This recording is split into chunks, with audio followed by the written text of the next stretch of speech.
Well, it's personal between me and you, and I'm going to do you some serious harm, you big stiff idiot. The Untouchable True School Sports Empire proudly presents something the boxing game's been missing. Hey, what's going on? It's your boy BT, and I came here to talk some boxing with the thousands of True School Sports subscribers. Now, I'm coming to you guys straight out of bed with it. Just woke up. For those of you who don't know, that you can see this clearly ain't South Florida. I'm in Austin, Texas right now. I'm in Texas right now on a business trip, a prolonged business trip. But listen, man, I wanted to talk about this Filip Hrgovic situation because the plot thickens. I mean, it's just getting worse and worse and worse. And it's getting to a point where I truthfully believe the IBF is going to have to mandate him as the mandatory challenger. They're going to have to make him the mandatory challenger because last year we had the whole fiasco with Michael Hunter. Michael Hunter didn't want to fight him. Now Ortiz doesn't want to fight him. That was reported recently. I'm very disappointed in Ortiz because, you know, Ortiz has a lot of miles on the odometer. He has a lot of miles on the clock. It's not like he can sit here and mess about with his time. He turned down the fight. He's turned down, you know, the opportunity to really push the rest of his career, or what's left of it, forward. And it's unfortunate, you know, he did call out Andy Ruiz after he beat Charles Martin, but still, man, it's like, it's getting ridiculous with him. So I don't want to hear anything about how he was the boogeyman. I don't want to hear anything about how, you know, all these heavyweights didn't want to fight him. Because when push came to shove and he was presented with another chance to fight an avoided heavyweight, Luis Ortiz and his team, Jay Jimenez, his manager, I'm going to say him by name, Jay Jimenez, his manager, King Kong Boxing, all parties involved. When push came to shove, you didn't want no smoke of Hrgovic. And you know, Ortiz trains in Miami. His gym ain't too far from Hrgovic's gym, so they know what he can do. And they didn't want the smoke. They want a pension to fight Hrgovic. They want a retirement check to fight Hrgovic. So it's just not going to happen. Then, you know, so Hunter didn't want no smoke. Ortiz didn't want no smoke. Then, okay, you would think Joseph Parker. I mean, this is a guy in Joseph Parker who fought in front of, you know, 80,000 plus at Wembley Stadium against Anthony Joshua. You know, this is a guy that's been IBF champion, WBO champion. Fought Dillian White, fought Chisora twice, fought Anthony Joshua. You know, a true warrior of the sport. He gets his chance to take the Hrgovic fight and get himself right back into the thick of getting a heavyweight title shot. And what does Joseph Parker do? What does our main man Joseph Parker do? He ducks Filip Hrgovic. So I'm gonna say it like this: these heavyweights, and I got a separate video coming out because I'm gonna expose when I have more time, because right now I'm a bit crunched for time, but I'm gonna expose somebody very soon. A particular manager in boxing who messaged me on Instagram yesterday. He's getting exposed soon because he had a lot to say about this Hrgovic situation, but stay tuned for that. But someone in the IBF, someone in the top 10, I challenge you, please, fight Filip Hrgovic. Like, I understand you're not going to get a lot of money. I understand that this is prize fighting. I understand these things, but there has to be a happy medium. You can't just say you want to be this great heavyweight and not fight somebody else who's a threat. And you know, it's really seeming like in order for these heavyweights to feel comfortable fighting Filip Hrgovic, they need a retirement check, they need a pension, and you know, it's just like, I get it, you're not gonna make the most money fighting him, but it's not like you're only fighting him for the money alone. You'll get not great money, but you'll get decent money, and you gotta look at the long-term picture.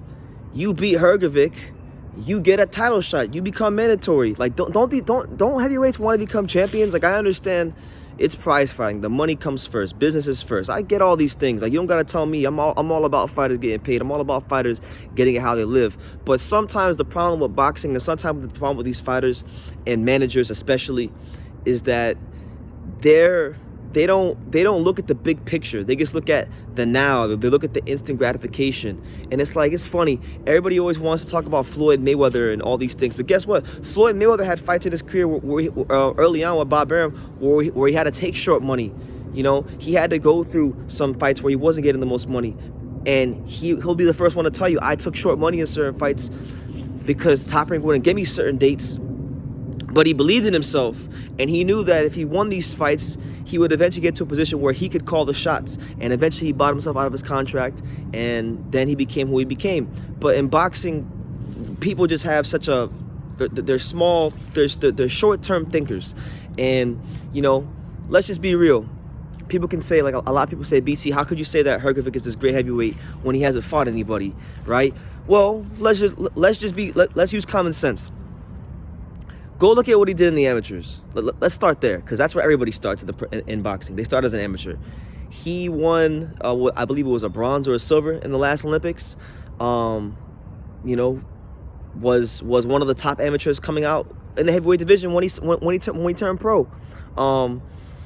You look at his experience, his gym experience. You know, he was sparring with Vladimir Klitschko regularly, sparring Deontay Wilder when he was like 17 years old. There's that infamous sparring session, you know. And then so couple all that experience with the veterans he's been fighting. Nobody great, but he's been fighting some decent heavyweights in the pros, like your Rafael Zambano Loves and Amir Mansours and guys like that.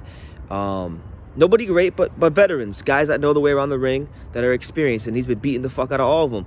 And it's gotten to a point where now he's getting fights against these random Croatians and Germans because literally nobody in the top 15 of the IBF wants to fight him. That's 3 people in the last less than 12 months that have turned down fights with him.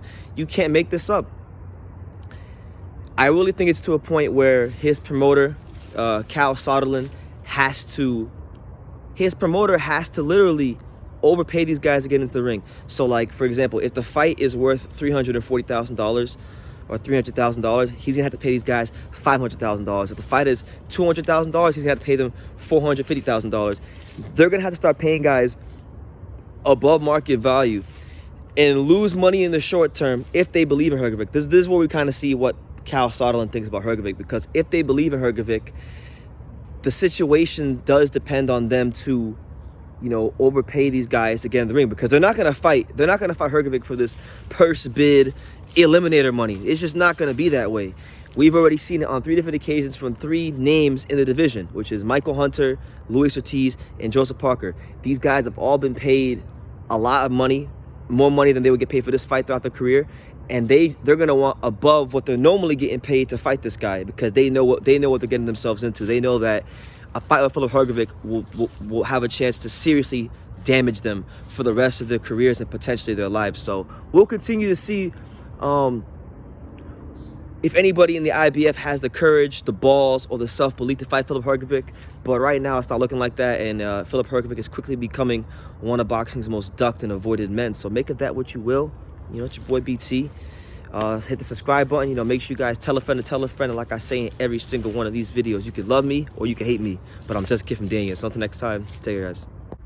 Thank you for watching another video on True School Sports, the home of boxing. If you made it this far, do me a favor and do yourself a damn favor. Hit that subscribe button and surely you will not be disappointed.